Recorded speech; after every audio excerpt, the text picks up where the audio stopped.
Avis vascular centre మన దేశంలోనే the best varicose vein hospital. ఓ సందుక అందుకని మనం వాళ్ళకి ఇంకా దూరం అవ్వాలా? వాళ్లే మన మాట జవదాటకుండా మనకు దగ్గర అవ్వాలంటే ఇలా వాళ్ళని తోక తొక్కిన తాచుల్లా రెచ్చగొట్టకూడదు. తోక ఊపే కుక్కలే మన చుట్టూ తిరగాలి. ఎలా ఏముందండి, లాకౌట్ ఎత్తేయండి, వాళ్ళపై పోలీస్ కేసులు ఎత్తేయండి, 1 నెల బోనస్ ఇచ్చేయండి, అంతే. వాళ్ళ కళ్ళకి మీరు దేవతలా కనిపిస్తారండి. ఫారిన్ లో తిరిగి వచ్చిన మీ కాళ్ళ దగ్గర కుక్కలాగా పడుంటారు. వండర్ఫుల్ ప్లాన్ చెప్పావు. హాయ్. నువ్వు ఏమో అనుకున్నాను గానీ చాలా తెలివైన వాడివే. అయ్యి బాబాయ్, నాకు సిగ్గేస్తుందండి.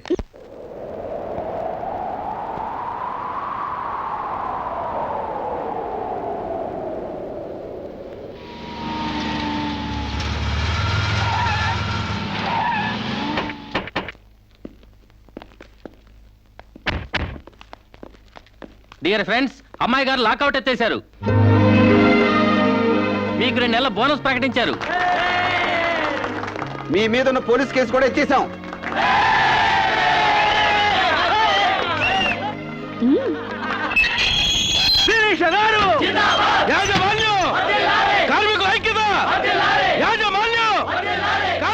Thank you mister Sambasivarao, you are right. మీరేం చెప్తే అది రైటు, మీ వెనకాల ఈ రైటు.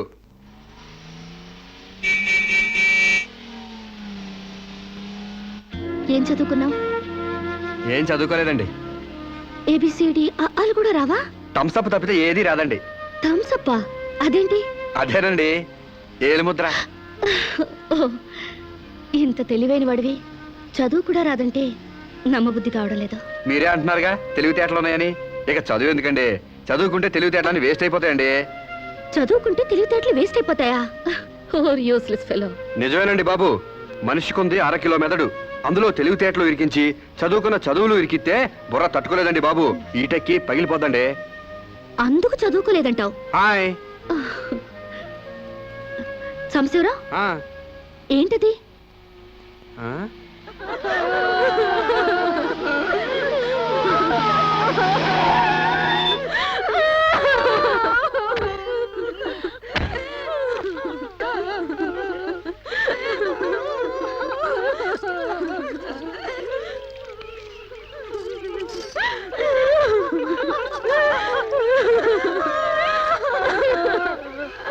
ఏంటిది డే టైమే రంగులు పూస్తున్నారు?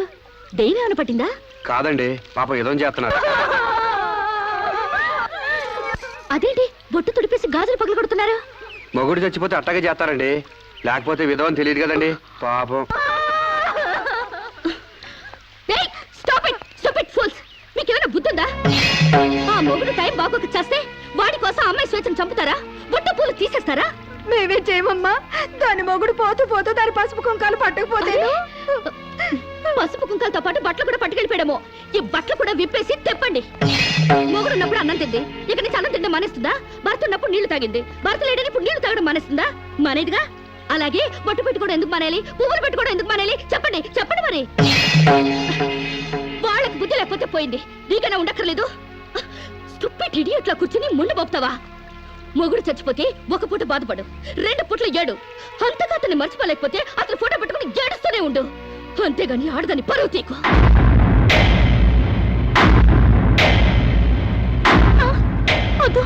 ఆగండి. మీరు తెలిసి చేస్తున్నారా తెలియక చేస్తున్నారా?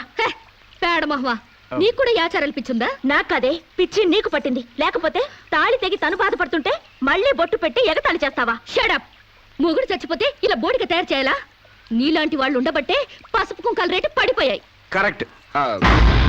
పెళ్ళయ్యాక నీ మొగుడు చేస్తే నువ్వు ముండ మొయకుండా బొడ్డు కింద బొమ్మల చీర కట్టుకుని తెగ తిరుగుదుగాన్లే.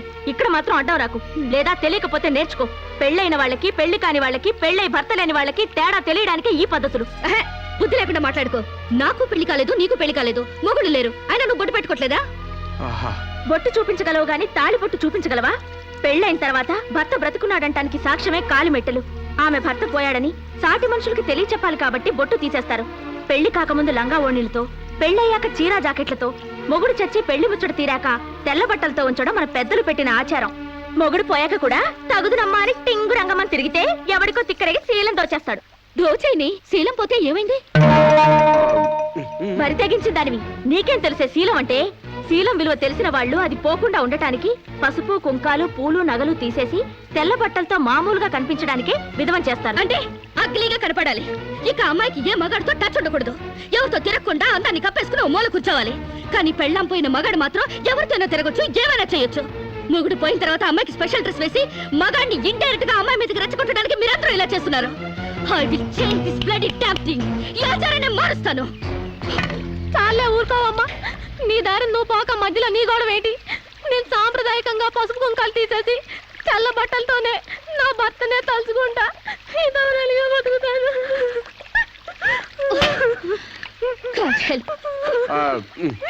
వీళ్ళింతే, వీళ్ళ జీవితాలితే, వీళ్ళు అస్సలు బాగుపడి చావరు. అవునండి, నిజం చెప్తే నిష్ఠురాలు తప్పు. మీరు చెప్పిన దాంట్లో నాకేం తప్పు అనిపించలేదు. మీరు చెప్పిందే రైటు, మీ వెనకాల right. Thank you Samba.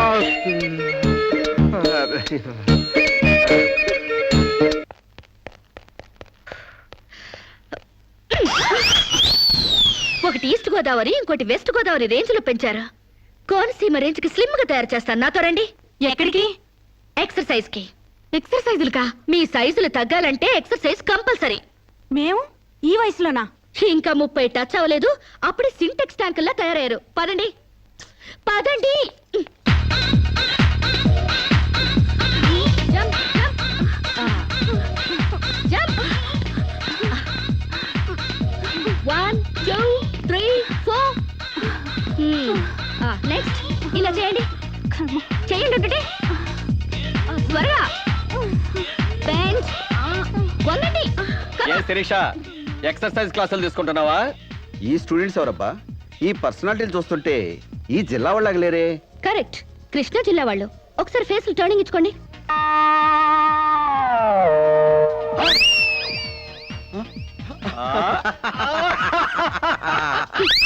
Start చేయండి.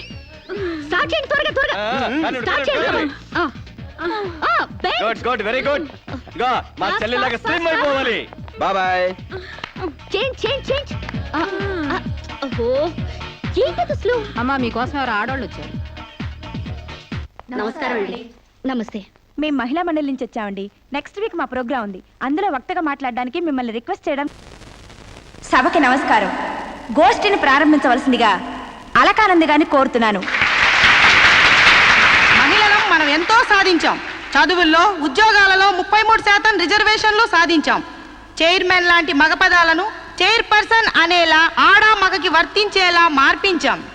ఎంత సాధించినా ఆడదాన్ని తమలపాకుల కట్టగానే చూస్తున్నారు, తల్లో పువ్వుగానే చూస్తున్నారు. ఉదాహరణకి ఆడది ఒక్కతే రోడ్డు పక్కనున్న టీ కొట్టుకెళ్లి టీ తాగితే ఇది లాడ్జింగ్ కేసు అని అంటారు.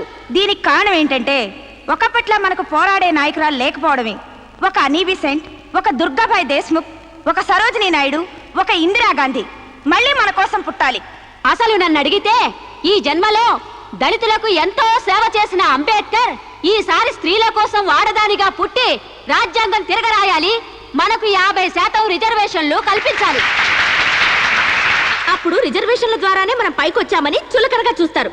అయినా మగాడు ఆడది ఒకరినొకరు అర్థం చేసుకుంటే ఈ భేదాలెందుకు, ఈ వాదాలెందుకు? ఎవరెంత ఎదిగినా కనాల్సింది ఆడదే, కారకుడు మగాడే. ఈ సత్యం తెలుసుకుని ఒకరినొకరు గౌరవించుకుంటే చాలు. మగాడు ఆడదాన్ని గౌరవించడం అటుంచి అణగదొక్కుతున్నాడు. మనం మగాళ్ళ కాళ్ళు నొక్కడాలు, పని మనిషిగా చాకరీలు చేయడాలు అవన్నీ మానేయాలి. మనకి స్వేచ్ఛ కావాలి. మగాళ్ళు మనకి చేస్తేనే మనం వాళ్ళకి చేయాలి. వాళ్ళు అసలు లెక్క చేయకూడదు. అప్పుడే వాళ్ళు మన దారికి వస్తారు. Correct correct, super correct. ఇచ్చిన స్వేచ్ఛను అలుసుగా తీసుకుని జీవితాన్ని నాశనం చేసుకునే వాళ్ళు కూడా ఉన్నారు. ఫారిన్ వ్యామోహంలో పడి సాంప్రదాయాన్ని కారదనడమే ఫ్యాషన్ అనుకుని ఆడదంటే అసహించుకునేలా స్వేచ్ఛను దుర్వినియోగం చేసుకునే వాళ్ళు కూడా ఉన్నారు. అందుకని అమ్మచాటి బిడ్డలా, మొగుడు పక్కన బిడ్డలా ఆడది బతకాలా? పుట్టే జీవికి ఆడది ఆధారమైనప్పుడు ఆడది మరొకరి మీద ఆధారపడి బతకడం ఏంటి? అదిరింది నా సావరంగా. కరెక్ట్, అంతే. సమాజంలో సమూలమైన మార్పు రావాలంటే మనిషి పుట్టుకకు మూలమైన వివాహ వ్యవస్థలోనే మార్పు రావాలి, విప్లవం రావాలి. పెళ్లి చూపుల పేరుతో మగాడు ఆడదాన్ని శల్య పరీక్ష చేస్తాడు, శీల పరీక్ష చేస్తాడు. కానీ అదే మగాడిని ఆడది ఏ పరీక్ష చేయకూడదు. సూపర్, సూపర్ అంటే సూపర్ అంతే. అందుకే ఆ మగాడిని ఆడది పెళ్లికి ముందే లొంగ తీసుకోవాలి. ఆ మగాడి ఇంట్లోనే ఆడది పెళ్లి చూపులు ఏర్పాటు చేసుకోవాలి. ఆ మగాడి టోపీ కింద ఉన్నది జుట్టో, బట్టతలో, విగ్గో తెలుసుకోవాలంటే, ఆ కళ్ళజోడు వెనకున్నది గాజు కన్నో, మెల్ల కన్నో, గుడ్డి కన్నో తెలుసుకోవాలంటే, ఆ రెండోది వంకరకాలో చెక్కకాలో తెలుసుకోవాలంటే ఆ ఆడది ఆ మగాడిని పెళ్లికి ముందే పరీక్షించాలి. లేకపోతే ఆడది బెడ్రూమ్ లో ఏ చిరంజీవినో నాగార్జున ఊహించుకుంటూ కాపురం చేస్తుంది. అయ్యి బాబు, ఇది అసలు చూపండి బాబు. ఈ డైలాగులు ఉపన్యాసాల్లో చప్పట్లకు మాత్రమే పనికొస్తాయి. ఈ విపరీతమైన ధోరణులే మనకి విలువ లేకుండా చేస్తున్నాయి. సాంప్రదాయకంగా పెళ్లి చేసుకున్న మా ముత్తాత సంతోషంగా ఉండేవారు. మా తాత ఇంకా సంతోషంగా ఉండేవారు. మా నాన్న ఇంకా ఇంకా సుఖంగా బతికారు. వాళ్ళు పెళ్లాలతో ఆనందంగా కాపురాలు చేసుకోలేదా? వాళ్ళ భార్యలు ఎవరితోనైనా లేచిపోయారా? లేకపోతే ముందుగానే పరీక్షలు జరిపించి పెళ్లిళ్ళు చేసుకున్నారా? మా తాత మా ముత్తాతని మగాడి వైపు నుంచి చూస్తున్నావు గాని మీ అమ్మమ్మ మీ నానమ్మ అని వాళ్ళ సైడ్ నుంచి ఆలోచించావా? మొగుడయ్యాడు కాబట్టి చచ్చినట్టు అడ్జస్ట్ అయ్యి ఎందరో బతుకుతున్నారు. మగ లేని మగాళ్ళ వల్ల ఎందరో కొట్టాళ్ళుగా బతుకుతున్నారు. మొగుడికి తెలియకుండా చాటుగా ఎందరో పక్క వాళ్ళతో దొంగ కాపురాలు చేస్తున్నారు. ఆ మాటకొస్తే గర్భసంచి లేని ఆడాళ్ల వలన ఎంతమంది మగాళ్ళు సంతానం లేక పున్నామ నరకానికి పోలేదు? అందవిహీనమైన భార్యలతో ఎంతమంది మగాళ్ళు అడ్జస్ట్మెంట్ లైఫ్ అనుభవించడం లేదు? వాళ్ళంతా వాళ్ళ పెళ్లాల్ని వదిలేయాలనేనా నీ ఉద్దేశం? అందుకే పెళ్లి చూపుల ఆచారాల్ని పూర్తిగా మార్చేయాలని గొంతు తెచ్చుకునేది. ఎండ కాస్తుంటే గొడుగేసుకోవాలి గాని ఆకాశానికి అడ్డు కడతావా? సూర్యుని పగలు కొడతావా? అంతకన్నా వెర్ర ఆలోచన మరొకటి లేదు. మగాళ్ళలో మార్పు కోసం పవిత్రమైన ఆ పెళ్లి ఆచారాన్ని నాశనం చేసుకుంటావా? కాన్పు ముందు నొప్పులు, మార్పు కోసం కష్టాలు తప్పవు. నొప్పుల కోసం భయపడితే జననాలుండవు, కష్టాల కోసం వెనక్కి తగ్గితే సుఖాలుండవు. ఆచరణకి సాధ్యం కాని వాటి గురించి ఆలోచించడమే వ్యర్థం. ఆచరణలో పెట్టి చూపిస్తాను. చెప్పడం తేలికే గాని చెయ్యడం కష్టం. నేను చెప్పింది చేసి చూపిస్తాను. ఈ వివాహ వ్యవస్థనే మారుస్తాను. పెళ్లికి ముందే ఒక మగాడితో డేటింగ్ చేసి అతను అన్ని విధాలా నాకు నచ్చితేనే అతన్ని పెళ్లి చేసుకుంటాను. నీ తలతిక్క పిచ్చి పనులు ఒప్పుకోవడానికి ఇదేం ఫారెన్ కాదు, ఇండియా.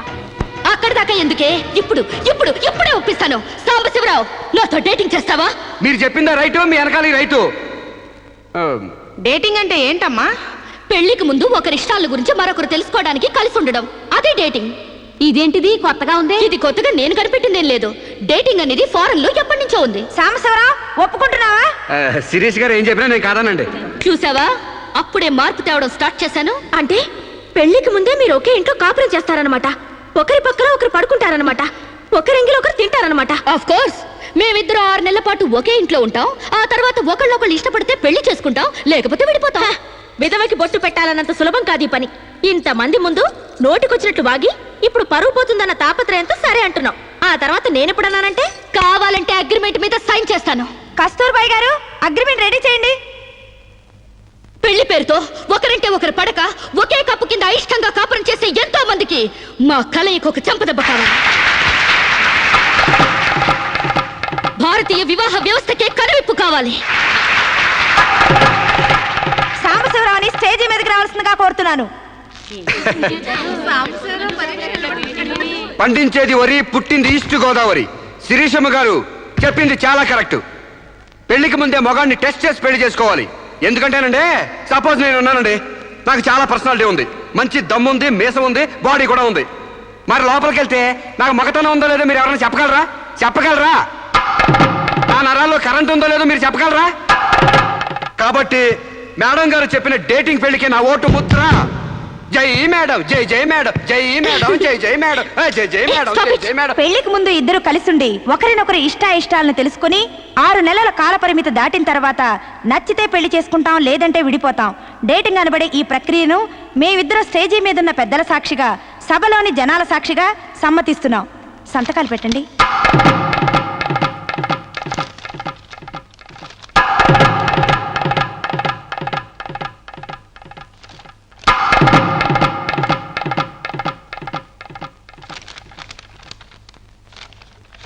ఇక 6 నెలల తర్వాత మాకిష్టమైతే మీ అందరి సమక్షంలో మేము పెళ్లి చేసుకుంటాం.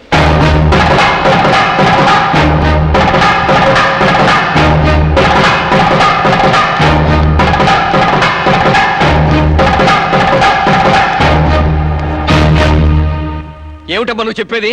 What's wrong? ఇందులో తప్పే ఉంది? రాంగున్నారా? మొగుడుతో గడప దాటానికి 1-10 సార్ల నుంచి ఈ దేశంలో పరాయి మగాన్ని ఇంట్లో తీసుకొస్తానంటావా? డేటింగ్ అంటే మినిమం నాలెడ్జ్ కూడా లేనట్టుంది మీకెవరికి. డేటింగ్ అంటే వాటేసుకోవడాలు, మంచాలెక్కడాలు, ఒకళ్ళ మీద ఒకళ్ళు పడి దొరలడాలు, పొరడాలు కావు. Dating is just like friendship. కాలేజీలో మనం ఫ్రెండ్స్ తో ఎలా మూవ్ అవుతాం, ఇదే అంతే. స్నేహానికి వివాహానికి మధ్య ఉన్న తినలేని ఈ డేటింగ్. కావచ్చమ్మా, కానీ సమాజం దృష్టిలో అది వ్యభిచారమే. ఒక దేశం మహారాజు పరాయి దేశంలో బానిస కంట హీనమన్నట్టు ఆ ఫారిన్ కంట్రీలో డేటింగ్ గ్రేట్ గా వచ్చామో గానీ భారతదేశంలో ఇలాంటి వెధవేషాలు ఇస్తే మొహం మీద ఉమ్ము వస్తారమ్మా. వాట్ రామ్?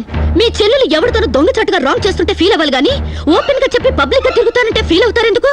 మీరు ఇంకా బీసీ కాలంలోనే ఉన్నారు. మీరు డెవలప్ కారు, డెవలప్ అయ్యే వాళ్ళకి హెల్ప్ చేయరు. మీరు నాకంటే ముందు పుట్టారు కాబట్టి చెప్తున్నాను. నేను ఇతనితో డేటింగ్ చేస్తాను. ఇక నుంచి గెస్ట్ హౌస్ లోనే ఉంటాను. Come Sam.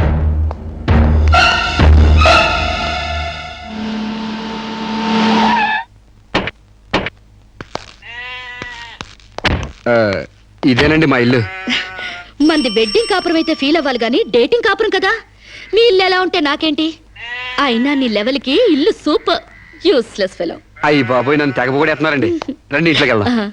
రాజ్యం నొప్పులు తగ్గాయా? ఏది ఆ కాలివు? అమ్మా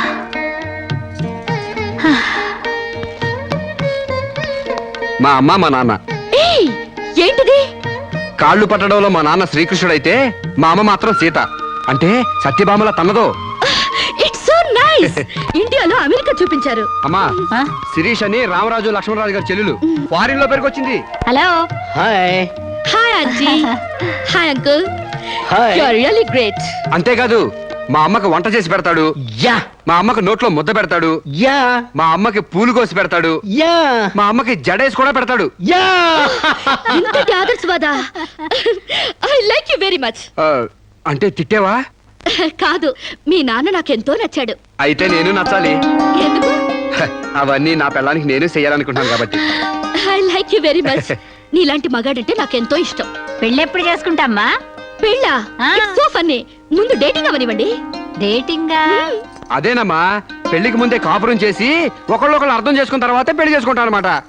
ఉంచుకున్నా పెళ్ళం అవుద్ది, పెళ్లి కాకుండా కాపురం ఎట్టా అవుద్రా? అది అంతేలేవా, లేటెస్ట్ ఫ్యాషన్. హాయ్. పెళ్ళయ్యాక మొగుడు పెళ్ళాలిద్దరూ పడక కొట్టుకు చావకుండా పెళ్లికి ముందే కొట్టుకోవడమో కట్టుకోవడమో తేల్చుకోవడానికి ఇది ఒక పద్ధతి అన్నమాట. బాగుంది బాగుంది బాగుంది. మా ఆశీస్సులు ఎప్పుడూ మీకే. మరి ఆ డేటింగ్ కాపురం ఏదో ఇక్కడే పెడతారా? కాదు అంకుల్, గెస్ట్ హౌస్ లో పెట్టుకుంటాం. అదేంటమ్మా, ఆడపిల్లని అప్పగింతలు చేసినట్టు మా వాడిని నీకు అప్పగింతలు చేయాలా? యా, చాలా బాగా అర్థం చేసుకున్నారే. చూడమ్మా, నా బిడ్డ చాలా అమాయకుడు, జాగ్రత్తగా చూసుకుంటావు కదా. Okay uncle, you don't worry. అప్పుడప్పుడు వచ్చి మమ్మల్ని విజిట్ చేస్తుండండి. ఓకే. యా, మీ డేటింగ్ కాపురం 100 ఏళ్లు వర్ధిల్లాలి. Thank you, bye. అయ్యి బాబోయ్, మీరెందుకు చదువుతున్నారండి? మీరు అసలు ఒట్టి మనిషి కూడా కాదు.